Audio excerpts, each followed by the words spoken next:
Welcome to my YouTube channel basic science. कैसे हैं आप सब? मैं हूं माधवी और आज मैं आप ऑपरेशन थिएटर स्टूडेंट या पैरामेडिकल स्टूडेंट या नर्सिंग स्टूडेंट के लिए लेकर के आई हूँ फिर से एक नया टॉपिक। आज की क्लास में हम कवर करेंगे स्टूडेंट एक डिसीज का जो एक सिम्टम्स होता है, एक कंडीशन होती है रिगर। आज हम रिगर के बारे में जानेंगे कि रिगर क्या होता है, रिगर कब आता है, देन रिगर किस कारण से आता है, देन इसके कितने स्टेजेस होते हैं। तो इस वीडियो में आज हम पूरे टॉपिक को कवर करेंगे कि आखिर रिगर क्या कहलाता है। तो यदि अभी तक आपने हमारे चैनल को सब्सक्राइब नहीं किया तो चैनल को सब्सक्राइब करें, वीडियो को लाइक करें और हाँ वीडियो को ज्यादा से ज्यादा शेयर करें। तो चलिए स्टार्ट करते हैं। सबसे पहले हम जानते हैं स्टूडेंट कि रिगर आता कब है। तो स्टूडेंट जब भी पेशेंट को फीवर आता है, किसी एक कंडीशन में जब पेशेंट को फीवर आता है तो फीवर के पहले पेशेंट को जो रिगर आता है उसके बारे में ही हम जानेंगे। ठीक है स्टूडेंट, तो सबसे पहले है रिगर है क्या। तो रिगर है तो स्टूडेंट यदि हम रिगर के मीनिंग की बात करें तो इसका मतलब होता है शिवरिंग के साथ कोल्ड लगना, मतलब कपकपी देकर के ठंड लगने को ही हम क्या बोलते हैं, रिगर बोलते हैं। क्या बोलते हैं? रिगर।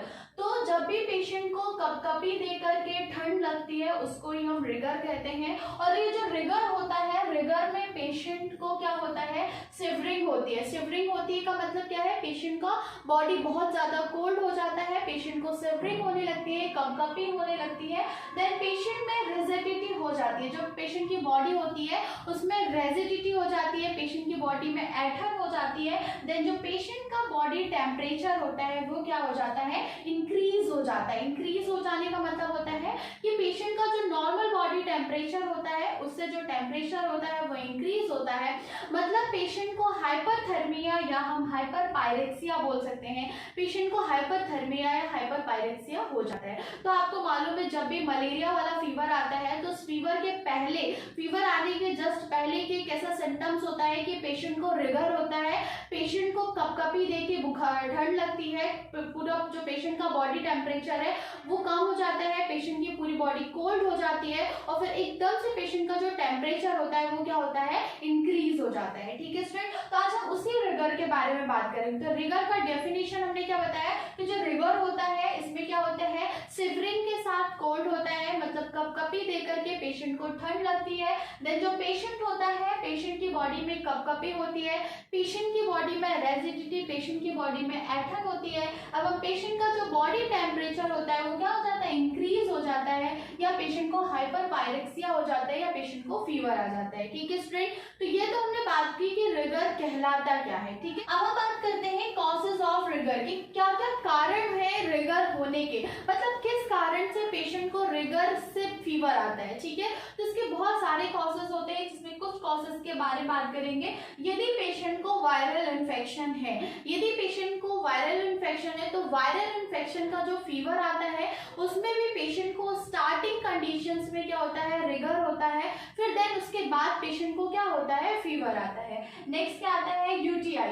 यदि किसी पेशेंट को यूरिनरी ट्रैक्ट इन्फेक्शन है तो यूरिनरी ट्रैक्ट इन्फेक्शन हो जाने पर भी जब यदि पेशेंट को रिगर आता है तो उस कंडीशन में भी क्या होता है, पेशेंट को सबसे पहले क्या होता है, रिगर आता है, पेशेंट को कपकपी देकर ठंड लगती है, देन उसके बाद फीवर आता है। ठीक है स्टूडेंट, देन नेक्स्ट होता है मलेरिया। मलेरिया का जो फीवर होता है उस फीवर में भी पेशेंट को रिगर आता है, देन पेशेंट को एलर्जिक रिएक्शन। यदि किसी पेशेंट को किसी भी मेडिसिन या किसी भी इंजेक्शंस की वजह से या किसी भी चीज से यदि पेशेंट को बॉडी में एलर्जी का रिएक्शन होता है, एलर्जिक रिएक्शन होता है, तो उस एलर्जिक रिएक्शन में भी पेशेंट को रिगर्स हो सकते हैं। यदि पेशेंट को ब्लड ट्रांसफ्यूजन हो रहा है फॉर एग्जांपल, तो उस कंडीशन में भी पेशेंट को रिगर्स हो सकते हैं। तो ये जो रिगर होते हैं इसमें पेशेंट को क्या प्रॉब्लम होती है या कितने स्टेजेस में ये रिगर होते हैं, देन पेशेंट को रिगर में क्या क्या नर्सिंग केयर दी जाती है, इसके बारे में हम आपको बताएंगे। ठीक है स्टूडेंट, तो ये तो हमने बात कर दी कि रिगर कहलाता क्या है, देन किसके क्या क्या कॉजेस होते हैं, क्या क्या कारण होते हैं जिसके कारण से पेशेंट को रिगर होता है। नेक्स्ट क्या होता है कि जो रिगर होते हैं स्टूडेंट उसके स्टेजेस होते हैं। ये जो रिगर होता है इसके 3 स्टेजेस होते हैं। इसमें से एक फर्स्ट स्टेज होता है, एक सेकंड स्टेज होता है, एक थर्ड स्टेज होता है। तो फर्स्ट जो स्टेज होता है स्टूडेंट इसमें क्या होता है, तो जो फर्स्ट स्टेज होता है इसको हम कोल्ड स्टेज कहते हैं। कौन सा स्टेज कहते हैं, कोल्ड स्टेज। तो फर्स्ट स्टेज को ये कोल्ड स्टेज कहते हैं। कोल्ड स्टेज स्टेज या फर्स्ट स्टेज में आखिर पेशेंट को क्या होता है ये हम जानते हैं, ठीक है।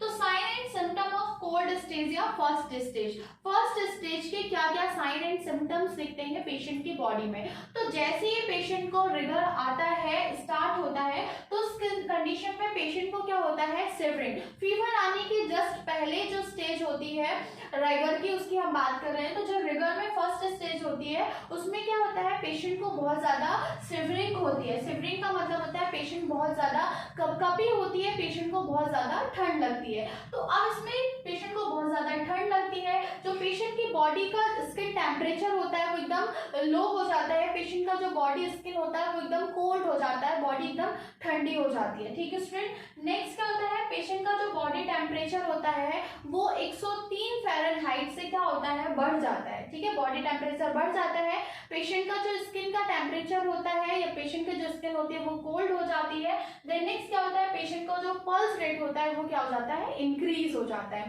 तो ये साइन एंड सिम्टम्स है किसके, फर्स्ट स्टेज के। फर्स्ट स्टेज में क्या क्या साइन एंड सिम्टम्स है, फर्स्ट क्या होता है, पेशेंट का शिवरिंग होता है, मतलब पेशेंट को कपकपी लगती है, पेशेंट को कोल्ड हो जाता है, पेशेंट को ठंड लगती है, पेशेंट का टेम्परेचर 103 या 103 फ़ारेनहाइट से क्या होता है, इंक्रीज हो जाता है, और जो पेशेंट का पल्स रेट होता है वो भी क्या होता है, इंक्रीज होता है, ठीक है। तो ये तो हो गया फर्स्ट स्टेज के साइन एंड सिम्टम्स, जैसे पेशेंट को रिगर आता है। अब इस स्टेज में पेशेंट को क्या नर्सिंग केयर प्रोवाइड करानी है ये हमको मालूम होना चाहिए। तो जब भी पेशेंट का फर्स्ट स्टेज होता है तो फर्स्ट स्टेज में हमको पेशेंट को क्या केयर देना है, सबसे पहले क्या है, पेशेंट को शिवरिंग हो रहा है, मतलब पेशेंट को कपकपी लग रही है। देन सेकंड, पेशेंट का बॉडी कोल्ड हो रहा है, पेशेंट को ठंड लग रही है। तो उस कंडीशन में पेशेंट को क्या करना है, ब्लैंकेट से कवर करना है। देन ब्लैंकेट से कवर करने के बाद पेशेंट को हॉट वाटर बैग या हॉट वाटर ड्रिंक देना है, ठीक है, जिससे पेशेंट का क्या हो, बॉडी का जो टेम्परेचर हो, थोड़ा सा स्किन का जो टेम्परेचर हो बढ़े, और उसका जो कपकपी है, शिवरिंग है, वो थोड़ा सा क्या हो, कम हो। तो उसके लिए सबसे पहले हमको पेशेंट को ब्लैंकेट से कवर करना है, पेशेंट को हॉट वाटर बैग देना है, या पेशेंट को हॉट ड्रिंक्स भी हम दे सकते हैं, ठीक है स्टूडेंट। देन इलेक्ट्रिक फैंस वगैरह क्या कर देना है, ऑफ कर देना है, ठीक है स्टूडेंट। तो फर्स्ट स्टेज के हमने क्या देखे, साइन एंड सिम्टम्स देखे। देन हम उसमें देखा हमने कि पेशेंट को किस तरीके से क्या करना है, आपको पेशेंट को केयर प्रोवाइड करना है। अब हम बात करेंगे किसकी, सेकेंड स्टेज। अब हम रिगर के सेकेंड स्टेज की बात करेंगे, जिसे हम बोलते हैं स्टूडेंट हॉट स्टेज। ये जो हॉट स्टेज होती है, इस स्टेज में क्या होता है, जो पेशेंट का टेम्परेचर होता है वो इंक्रीज हो जाता है।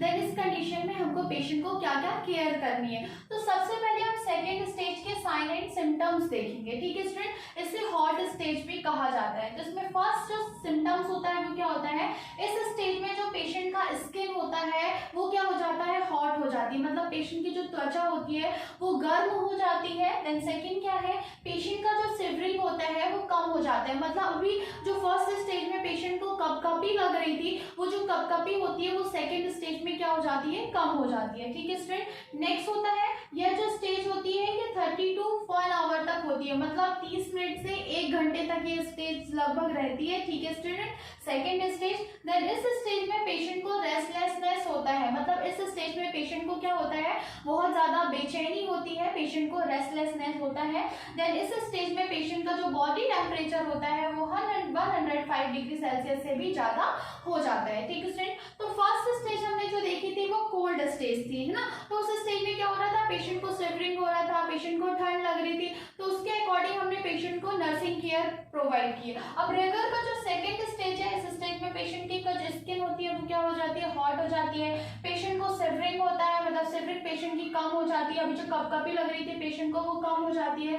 देन थर्ड स्टेज में क्या होता है, ये जो थर्ड स्टेज सेकंड स्टेज होती है, इस सेकंड स्टेज में पेशेंट का जो रेस्टलेसनेस होता है, पेशेंट को बेचैनी होती है, तो पेशेंट का जो बॉडी टेम्परेचर होता है वो 105 डिग्री सेल्सियस से क्या हो जाता है, ज्यादा हो जाता है, 105 डिग्री सेल्सियस तक पेशेंट का बॉडी टेम्परेचर हो जाता है। और ये जो स्टेज होती है ये 1 आवर से 30 मिनट या 30 मिनट से 1 आवर तक रहती है, ठीक है स्टूडेंट। अब ये जो सेकेंड स्टेज है इसमें हम पेशेंट को किस तरह से केयर प्रोवाइड करेंगे, तो इसमें क्या होता है, सबसे पहले पेशेंट को क्या होने लगा, पेशेंट पेशेंट का बॉडी टेम्परेचर बढ़ गया, पेशेंट का जो स्किन हो गया वो हॉट हो गया, तो इस कंडीशन में आपने पेशेंट को जो ब्लैंकेट से कवर किया था उस ब्लैंकेट को आपको हटाना है। देन पेशेंट की बॉडी से हॉट वाटर बैग को भी क्या कर देना है, अलग कर देना है। देन नेक्स्ट क्या है, पेशेंट को कोल्ड ड्रिंक देना है। अभी हमने क्या किया था, फर्स्ट स्टेज में हम पेशेंट को हॉट ड्रिंक दे रहे थे, बट सेकेंड स्टेज में पेशेंट को कोल्ड ड्रिंक देना है जिसमें पेशेंट का बॉडी टेम्परेचर कम हो। अभी हम इसमें कोशिश करना है इस स्टेज में कि हम पेशेंट के बॉडी के टेम्परेचर को क्या कर सके, डिक्रीज कर सके। इस कंडीशन में पेशेंट का जो रूम होता है, पेशेंट जिस रूम में लेटा हुआ होता है, उस रूम के डोर को ओपन कर देना चाहिए, विंडो को ओपन करना चाहिए जिसमें से एटमॉस्फेरिक एयर अंदर आ सके। पेशेंट का जो रूम का टेम्परेचर है उसे क्या करना है, हमको ठंडा करना है, कोल्ड करना है, जिससे पेशेंट के बॉडी टेम्परेचर क्या हो सके, डिक्रीज हो सके, कम हो सके। नेक्स्ट होता है पेशेंट के सिर पर ठंडी पट्टियां रखनी चाहिए। मतलब जब भी पेशेंट को, ये जो सेकंड स्टेज होता है रिगर का, इस स्टेज में क्या करना होता है, पेशेंट का क्या होता है, पेशेंट के सर में ठंडी ठंडी पट्टियां पानी की रखनी चाहिए जिससे क्या होता है, पेशेंट का जो टेम्परेचर होता है वो कम होता है, और साथ में पेशेंट का टेम्परेचर भी लेते रहना चाहिए। यदि पट्टियां रखते हुए पेशेंट का जो टेम्परेचर होता है वो 100 डिग्री सेल्सियस से कम होता है तो उस कंडीशन में फिर पेशेंट को क्या करना चाहिए, पट्टियां नहीं रखना चाहिए, नहीं तो जो पेशेंट का टेम्परेचर है वो सब नॉर्मल हो जाता है। ठीक है स्टूडेंट, नेक्स्ट क्या होता है, पेशेंट का जो टेम्परेचर है, पेशेंट का पल्स है, पेशेंट का रेस्पिरेशन है, वो 10 to 15 मिनट में क्या करते रहना चाहिए, चेक करते रहना चाहिए, और जो पेशेंट होता है उसको पतले कपड़े से क्या करके रखना चाहिए, कवर करके रखना चाहिए। ठीक है स्टूडेंट, तो ये हमने कौन से जाना, सेकेंड स्टेज। तो आज की क्लास में हमने आपको बताया कि रिगर क्या कहलाता है, रिगर का फर्स्ट स्टेज क्या कहलाता है, देन सेकेंड स्टेज क्या होता है। तो ये हमने इस टॉपिक के पार्ट 1 में कवर किया। पार्ट 2 में हम बताएंगे कि पेशेंट का जो थर्ड स्टेज होता है उसमें पेशेंट के क्या साइन एंड सिम्टम्स होते हैं, देन पेशेंट को किस तरीके से केयर प्रोवाइड की जाती है। तो आज की हमारी क्लास यहीं तक, थैंक यू।